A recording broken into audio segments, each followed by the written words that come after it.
മഹാഗുരുശരണം ഇന്ന് 2025 മെയ് മാസം 29-ാം തീയതി വ്യാഴാഴ്ച. എന്നെ കാണുകയും കേൾക്കുകയും ചെയ്യുന്ന എല്ലാ ഈശ്വര ചൈതന്യങ്ങൾക്കും ശ്രീനിവാസപ്പയുടെ വിനീത നമസ്കാരം. ഞാൻ 2 ദിവസം വീഡിയോ ഇടാൻ സാധിച്ചില്ല. ഒരു ചെറിയ യാത്രയിലായിരുന്നു. ഒരു ചെറിയ ദൂരയാത്രയായിരുന്നു. എവിടെയാണ് എന്താണെന്ന് ആരോടും പറഞ്ഞില്ല. കാര്യം പോകുന്ന സ്ഥലം പറഞ്ഞു കഴിഞ്ഞാൽ പല ആൾക്കാരും കാണണമെന്ന് പറയും. അപ്പോൾ ഞാൻ ചെന്ന് കഴിഞ്ഞാൽ താമസിക്കുന്ന എൻ്റെ ബന്ധുക്കളുടെ വീടുകളിലായിരിക്കും. അവർ വാടകയ്ക്കായിരിക്കും താമസിക്കുന്നത്. അപ്പോൾ അവിടെ ആൾക്കാരെ എൻ്റർടൈൻ ചെയ്യാൻ ബുദ്ധിമുട്ടാണ്. പിന്നെ ഒരു റൂം നമ്മൾ എടുക്കുകയാണെങ്കിൽ തന്നെയും അവിടെ വിസിറ്റേഴ്സ് അലൗഡ് അല്ല. ഇപ്പോൾ Airbnb ആണെങ്കിൽ പോലും വിസിറ്റേഴ്സ് അലൗഡ് അല്ലെന്നാണ് അറിയിച്ചിരിക്കുന്നത്. അപ്പോൾ അതുകൊണ്ട് തന്നെ പ്രാക്ടിക്കലി ആൾക്കാരെ കാണാൻ ബുദ്ധിമുട്ടാണ്. ഞാൻ ചെന്നൈയിലാണ് ശരിക്കും വന്നത്. അവിടെ ഇന്നലെ ഒരു ചടങ്ങുണ്ടായിരുന്നു. അത് കഴിഞ്ഞിട്ട് വൈകിട്ട് തിരിച്ചു വന്നു. മിനിഞ്ഞാന്ന് രാവിലെ ഞാൻ ചെന്നൈയിലെത്തിയതാണ്. 2 ദിവസം ബന്ധുക്കളുടെ വീട്ടിലായിരുന്നു. അപ്പോൾ അവിടെ ആൾക്കാരെ വിളിക്കാൻ ബുദ്ധിമുട്ടാണ്. അതുകൊണ്ടാണ് ചെന്നൈയിലെത്തിയതായിട്ട് ആരെയും അറിയിച്ചില്ല. സാധാരണ ചെന്നൈയിൽ എൻ്റെ ഗ്രൂപ്പിലുണ്ട് ഡ്രസ്സിങ് വാങ്ങിക്കാൻ വരുന്നവരെ പോലും ഞാൻ അറിയിച്ചില്ല. കാര്യം അപ്പച്ചിയുടെ കൂടെ കുറച്ച് സമയം ചിലവഴിക്കാനാണ് ഞാൻ പോയത്. അപ്പോൾ അതിലെല്ലാവരും ക്ഷമിക്കുക. എല്ലാവരും കാണണമെന്ന് പറയുന്നുണ്ട്. ചെന്നൈയിലെന്ന് പറഞ്ഞാൽ ഒന്നാമതെ ട്രാഫിക് ഭയങ്കര ഇതാണ്. ഇപ്പോൾ ഊബർ, ഓല ഇതൊക്കെ വിളിച്ചു കഴിഞ്ഞാലും അവർ പറയുന്ന ഇതിന് വരികയില്ല. 2 അതിന് അവർ അഡീഷണൽ ടിപ്പ് ചോദിക്കും. അത് ഈ പറയുന്ന റേറ്റ് അല്ലാണ്ട്. അത് ഈ 2 ദിവസം കൊണ്ട് ഞാൻ മനസ്സിലാക്കി. കാര്യം ഞാൻ മൈലാപ്പൂർ പോയിരുന്നു. അവിടെ ഒരു പകുതി ദിവസം ഉണ്ടായിരുന്നു. അവിടെ നിന്ന് പിന്നെ പോയിട്ട് വൈകിട്ടും പിറ്റേ ദിവസം രാവിലെ വരെ നങ്കനല്ലൂരായിരുന്നു. അവിടെ നിന്ന് പിന്നെ ആ ഫംഗ്ഷന് പോയി. അത് ടി നഗറിലായിരുന്നു. ആ ഫംഗ്ഷൻ കഴിഞ്ഞ് പിന്നെ ഇതായിട്ട് തിരിച്ചു വരികയായിരുന്നു. അപ്പോൾ വളരെയധികം പ്രാക്ടിക്കലി ഡിഫിക്കൽട്ടാണ്. പിന്നെ നമ്മൾ ഏതെങ്കിലും ഇങ്ങനെ സൗകര്യമുള്ള ഏതെങ്കിലും റൂംസ്, ഇപ്പോൾ ഹോട്ടൽസൊക്കെ അങ്ങനെ കൺസൾട്ടേഷൻ ഇതിന് അവർ തരുന്നുണ്ടാകും. പക്ഷേ ആ റൂം റെൻറ്റ് അതുപോലെ കൂടുതലായിരിക്കും. അപ്പോൾ അതെല്ലാം പ്രാക്ടിക്കലി എനിക്ക് ഡിഫിക്കൽട്ട് ആയതുകൊണ്ടാണ് ഞാൻ ആരോടും പറയാണ്ടിരുന്നത്. ദയവ് ചെയ്ത് ക്ഷമിക്കുക.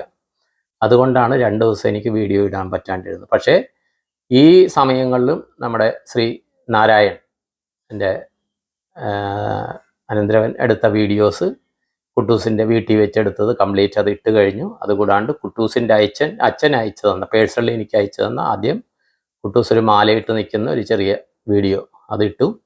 അപ്പോൾ അത് കഴിഞ്ഞിട്ട് അച്ഛൻ സ്റ്റാറ്റസിലിട്ട കാവടി തുള്ളുന്ന ഒരു വീഡിയോ ഉണ്ടായിരുന്നു കുട്ടൂസിൻ്റെ. അത് ഭയങ്കര എനർജറ്റിക്കാണ്. ഒരു വേലും കൊണ്ട് കാവടി തുള്ളുന്നത്.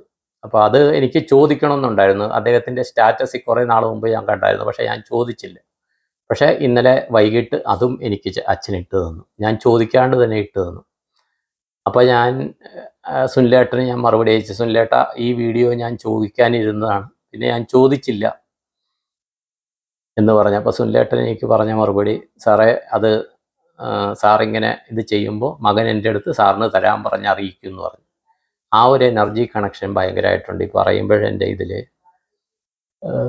ശരീരത്തിൽ ഇതാകുന്നുണ്ട്. അപ്പോൾ കുറച്ചധികം ദിവസം ആ കുട്ടുവിൻ്റെ കാര്യങ്ങളിലായിരുന്നു. ഇന്നിപ്പോൾ ആ ബാക്കിൽ റെക്കോർഡിംഗ് ഉണ്ട്. ഉച്ച കഴിഞ്ഞ് അവിടെ പോകണം. രാവിലെ പോകാമെന്നാണ് വിചാരിച്ചത്. പക്ഷേ മഴ ഇതൊക്കെ ആയതുകൊണ്ട് വേറെ 1-2 വിസിറ്റേഴ്സും ഉള്ളത് കൊണ്ട് വൈകിട്ട് പോകാമെന്ന് വിചാരിച്ചു. ഇന്നിപ്പോൾ കാവടിയുടെ വീഡിയോയും കൂടി കുട്ടൂസിൻ്റെ ഇട്ടിട്ടുണ്ട്. അത് മനസ്സിലാക്കിയിടത്തോളം, ഞാൻ നേരത്തെ സംശയം പറഞ്ഞതനുസരിച്ചോളം കുട്ടുവിൻ്റെ കഴിഞ്ഞ ജന്മം ഒരു ആത്മീയമായിട്ട് ഉന്നതയിൽ ഉണ്ടായിരുന്ന ജന്മമായിരുന്നു. അത് കഴിഞ്ഞിട്ട് ഇപ്പോൾ ഈ ജന്മം ഇങ്ങനെ എടുത്തു. അതിന് മെയിൻ കാരണം ശ്രീകണ്ഠേശ്വരം മഹാദേവ ക്ഷേത്രത്തിൻ്റെ എനർജി എന്നാണ് എനിക്ക് മനസ്സിലാകുന്നത് കേട്ടോ. അപ്പോൾ അങ്ങനെയാണെങ്കിൽ എന്തുകൊണ്ട് ഈ അച്ഛനെ അമ്മേനെയും സെലക്ട് ചെയ്തു? സുനിലേട്ടനെയും ശ്രീമതി രഞ്ജിത ചേച്ചിയെയും അവരെ എന്തുകൊണ്ട് സെലക്ട് ചെയ്തു? കാര്യം എന്താണെന്ന് വെച്ച് കഴിഞ്ഞാൽ, ഞാൻ മനസ്സിലാക്കിയിടത്തോളം അദ്ദേഹം പട്ടാളക്കാരനായിരുന്നെങ്കിൽ തന്നെയും കുട്ടികളുടെ ആഗ്രഹങ്ങൾ സാധിച്ചു കൊടുക്കണം എന്നുള്ള മനോഭാവക്കാരനായിരുന്നു. കാര്യം കുട്ടൂസിൻ്റെ ഡോക്ടർ സൂരജ് കൃഷ്ണ അദ്ദേഹത്തിൻ്റെ ചെറുപ്പം തൊട്ടുള്ള ആഗ്രഹങ്ങൾ എന്തു തന്നെയായാലും അത് കഴിയുന്നത്ര സാധിച്ചു കൊടുക്കണം എന്നുള്ള ഒരു മനോഭാവക്കാരനായിരുന്നു സുനിലേട്ടൻ എന്ന് പേഴ്സണലി സംസാരത്തിൽ നിന്ന് മനസ്സിലാക്കിയിട്ടുണ്ട്. അത് കംപ്ലീറ്റ് ഒന്നും വീഡിയോയിൽ വന്നിട്ടില്ല കേട്ടോ. അപ്പോൾ വീഡിയോ തീർന്നു ഇന്നത്തെ കൊണ്ട്. ആ last episode 7th last episode വിട്ടു. അപ്പോൾ അബദ്ധവശാൽ ഇന്നലെ ഇട്ടപ്പോഴത്തെ ആ 1.5 മണിക്കൂർ ടോട്ടൽ വീഡിയോ വന്നു. പിന്നെ അത് രാവിലെ ഞാൻ ഡിലീറ്റ് ചെയ്തു.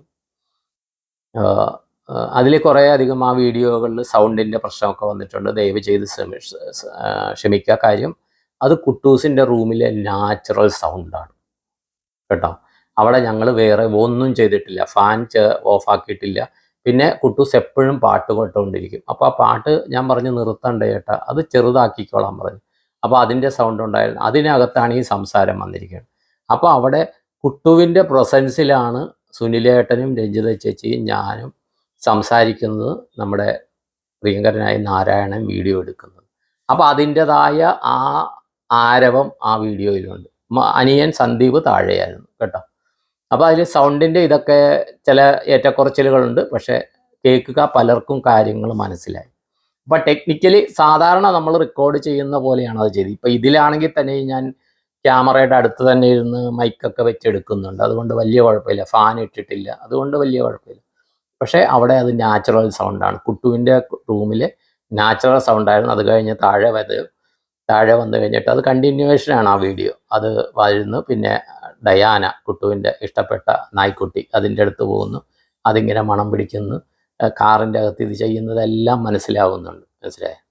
അതുമല്ലാണ്ട് നാരായണൻ്റെ ആ ഒരു കാഴ്ചക്കാരെന്നുള്ള ഐ വിറ്റ്നസ് എന്നുള്ള രീതിയിൽ നാരായണൻ 2 ദിവസം ആ കൂടെ ഉണ്ടായിരുന്നു. കുട്ടുവിൻ്റെ വീട്ടിലും കുട്ടുവിൻ്റെ സമാധിയിലും പോയതിൻ്റെ കാര്യങ്ങൾ നാരായണൻ വിവരിച്ചിട്ടുണ്ട്. അപ്പോൾ അതിൽ ഒരുമാതിരി കാര്യങ്ങളെല്ലാം നമ്മൾ ഇത് ചെയ്തിട്ടുണ്ട്. ഒരു പക്ഷേ ഞാനവിടെ ഇതിനു മുമ്പും അവിടെ ഇന്നിപ്പോൾ ഇത് കഴിഞ്ഞപ്പോൾ DNA മലയാളം എന്ന് പറഞ്ഞ ചാനൽ 5 മാസം മുമ്പ് എടുത്ത വീഡിയോ എനിക്ക് ഒരു വ്യക്തി അയച്ചു തന്നു.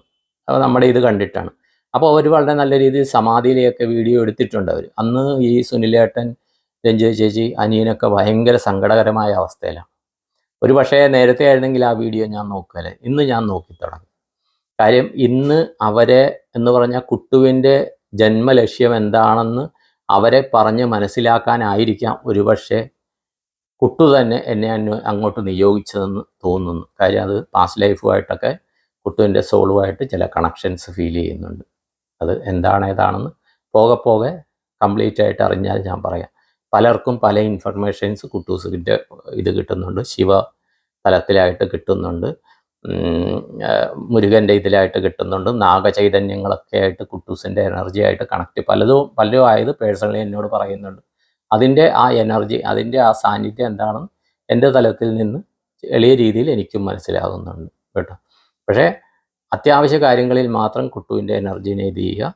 കാര്യം കുട്ടുവിൻ്റെ ഇത് ആത്മതലം വേറൊരു ഇതിലേക്കാണ് ഉള്ള ശ്രമത്തിലാണ് കേട്ടോ. അതുകൊണ്ട് ഞാൻ പറയുന്നു, ഏറ്റവും എല്ലാ കാര്യത്തിനും കുട്ടുവിനെ ഇത് ചെയ്യാണ്ട് വേറെ തലത്തിലെല്ലാം നോക്കിപ്പോയി രക്ഷയില്ല എന്ന് കാണുമ്പോൾ മാത്രം കുട്ടുവിൻ്റെ ആ സോളുമായിട്ട് കണക്ട് ചെയ്യുക കേട്ടോ.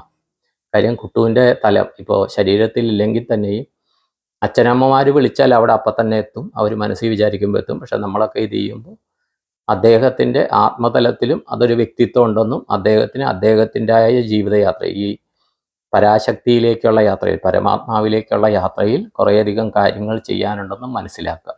ഇത്രയും പറഞ്ഞുകൊണ്ട് നിർത്തുന്നു. അപ്പോൾ എൻ്റെ ഈ 2 ദിവസത്തെ യാത്രയുടെ അതുപോലെ ഇന്നത്തെ ഉപാസനയുടെയൊക്കെ പുണ്യം എന്നെ കാണുകയും കേൾക്കുകയും ചെയ്യുന്ന എല്ലാവർക്കും ഞാൻ പങ്കുവെച്ച് നൽകുന്നു. പിന്നെ വേറൊരു കാര്യം എന്താണെന്ന് വെച്ചാൽ, ഞാൻ പലരോടും പറയാറുണ്ട്, നിങ്ങൾ കഴിയുന്നതും ഫാമിലി ആയിട്ടുള്ള ഒരു ഫോട്ടോ എനിക്ക് അയച്ചു തരിക, കോണ്ടാക്ട് ചെയ്തവർ. ദയവ് ചെയ്ത് ഡിസപ്പിയറിങ് മെസ്സേജ് ഇടാണ്ടിരിക്കുക. അങ്ങനെ ഇട്ടവരുടെ ഒന്നും എനിക്ക് സേവ് ചെയ്യാൻ പറ്റുക. ഇമ്പോർട്ടൻ്റ് എല്ലാം ഞാൻ സ്റ്റാർ ഇട്ട് സേവ് ചെയ്യും. എല്ലാവരുടെയും ബാക്കിയുള്ളതൊന്നും ഞാൻ സ്റ്റാർ ഇട്ട് സേവ് ചെയ്യുന്നില്ല. കാര്യം ഫോൺ ഹാങ് ആകുന്നു. പണ്ട് വോയിസൊക്കെ സേവ് ചെയ്യാമായിരുന്നു, ഇപ്പോൾ അതും സേവ് ചെയ്യുന്നില്ല. അപ്പോൾ ദയവ് ചെയ്ത് നിങ്ങൾ വിത്ത് ഫാമിലി, ഹസ്ബൻഡ്, വൈഫ്, കുട്ടികൾ, വീട്ടിൽ ആരൊക്കെയുണ്ടോ അവരുടെയൊക്കെ ഫോട്ടോ അയയ്ക്കുക. അതിൽ പേര്, വയസ്സ്, നക്ഷത്രം ഒന്നറിയിക്കുക. ഓരോരുത്തരുടെ ഓർഡർ അനുസരിച്ച്. ഒന്നുമില്ല, ചെറിയ സങ്കല്പങ്ങൾ കൊടുക്കാനാണ്. ദയവ് ചെയ്ത് അത് തരാത്തവരുടെ കാര്യത്തിൽ ചില എന്ന് പറഞ്ഞാൽ സങ്കല്പം കൊടുക്കുമ്പോൾ അവിടുത്തെ ഏതെങ്കിലും ഒരു വ്യക്തിയുടെ ഇത് ഞാൻ കാണാണ്ടിരുന്നതിൻ്റെ ആ ഒരു അസ്വാഭാവികത ചിലത് ഫീൽ ചെയ്തതായിട്ട് എനിക്ക് തോന്നുന്നു. അതുകൊണ്ടാണ് ഞാൻ പറയുന്നത്. അത് തീർച്ചയായിട്ടും വീട്ടിൽ ഭർത്താവാണെങ്കിൽ ഭാര്യയോടും, ഭാര്യയാണെങ്കിൽ ഭർത്താവിനോടും ഇങ്ങനെ ഒരാളെ കോണ്ടാക്ട് ചെയ്യുന്നതായിട്ട് പറഞ്ഞേക്കണം. പറഞ്ഞിട്ടേ കോണ്ടാക്ട് ചെയ്യാവുള്ളൂ, മറച്ചു വെക്കരുത്. ദയവ് ചെയ്ത് മനസ്സിലാക്കുക. ഇതൊക്കെ ഞാനൊരു നിയോഗം മാത്രമാണ്. നിങ്ങൾക്ക് അതിൻ്റെതായ ഫലങ്ങൾ തരുന്നത് നിങ്ങളുടേതായ, നിങ്ങൾ ആരാധിച്ച നിങ്ങളുടെ പാരമ്പര്യമായിട്ടുള്ള ദേവതകളാണ്. ഇത്രയും പറഞ്ഞുകൊണ്ട് എന്നെ കാണുന്ന കേൾക്കുന്ന എല്ലാവർക്കും സകുടുംബം ആയുരാരോഗ്യ സൗഖ്യം, സൽസന്താന സൗഭാഗ്യം, ധനധാന്യ സമൃദ്ധി, സർവകാര്യസിദ്ധ്യം, സർവൈശ്വര്യം, സർവമനോകാമനാഭിഷ്ടം നടക്കണമെന്നും കുട്ടികൾക്ക് നല്ല വിദ്യാഭ്യാസം, ഉന്നത വിജയം അവരാഗ്രഹിക്കുന്ന ജോലിയിലോ സർവീസിലോ പ്രൊഫഷനിലോ ജീവിത സാഹചര്യങ്ങളിലോ നല്ല വരുമാന മാർഗത്തോടെ അവർ ഏർപ്പെടുവാനും അവർക്ക് നല്ലൊരു ജീവിത പങ്കാളി ലഭിക്കുവാനും എല്ലാവരുടെയും കുടുംബത്തിൽ ശാന്തി, സമാധാനം, ഐശ്വര്യം, സമൃദ്ധി, ഐക്യമത്യമൊക്കെ ഉണ്ടാകുവാനും എല്ലാവരുടെയും ഏത് സമയത്തും യാത്രകളിലാകട്ടെ, വീട്ടിലാകട്ടെ, ജോലിസ്ഥലത്താകട്ടെ, ബിസിനസ് ചെയ്യുന്നിടത്താകട്ടെ, കുട്ടികൾ പഠിക്കുന്നിടത്താകട്ടെ, കുട്ടികളുടെ യാത്രകളിലാകട്ടെ, കുട്ടികൾ പഠനാവശ്യത്തിന് താമസിക്കുന്നിടത്താകട്ടെ, എല്ലാ കാര്യങ്ങളിലും എല്ലാ സമയത്തും സുരക്ഷിതത്വം ലഭിക്കുവാനും അതുപോലെ ആരോഗ്യപരമായ കാരണങ്ങളല്ല ആശുപത്രിയിൽ കിടക്കുന്നവർക്ക് ദീർഘായുസ് കിട്ടി പൂർണ്ണ ആരോഗ്യവാന്മാരായി എത്രയും പെട്ടെന്ന് വീടുകളിൽ ആരോഗ്യവാന്മാരായി ആരോഗ്യവതികളായി എത്രയും പെട്ടെന്ന് വീടുകളിൽ തിരിച്ചെത്തുവാനും എല്ലാവരുടെയും ജീവിതത്തിൽ സദാ സർവദാ സർവത്ര പോസിറ്റീവായ കാര്യങ്ങൾ നടക്കുവാനും മനസ്സുകൊണ്ടും വാക്കുകൊണ്ടും പ്രവൃത്തി കൊണ്ടും പോസിറ്റീവായ കാര്യങ്ങൾ ചിന്തിക്കുവാനും അതിൻ്റെ നൂറുമേനി അനുഗ്രഹം പ്രപഞ്ചത്തിൽ നിന്ന് ആയുരാരോഗ്യ സൗഖ്യമായും സൽസന്താന സൗഭാഗ്യമായും ധനധാന്യ സമൃദ്ധിയായും സന്തോഷമായും ഐക്യമത്യമായും എല്ലാം തിരികെ ലഭിക്കണമെന്ന് എൻ്റെ ഗുരുപരമ്പരകളോടും ഉപാസനാമൂർത്തികളോടും പരമാത്മാവിനോടും പരാശക്തിയോടും പ്രാർത്ഥിച്ച് സങ്കല്പം ചെയ്തുകൊണ്ട് നിർത്തുന്നു. എല്ലാവർക്കും നന്ദി, നമസ്കാരം. All the best all. Thank you all. നിങ്ങളുടെ സ്വന്തം ശ്രീനിവാസപ്പൈ.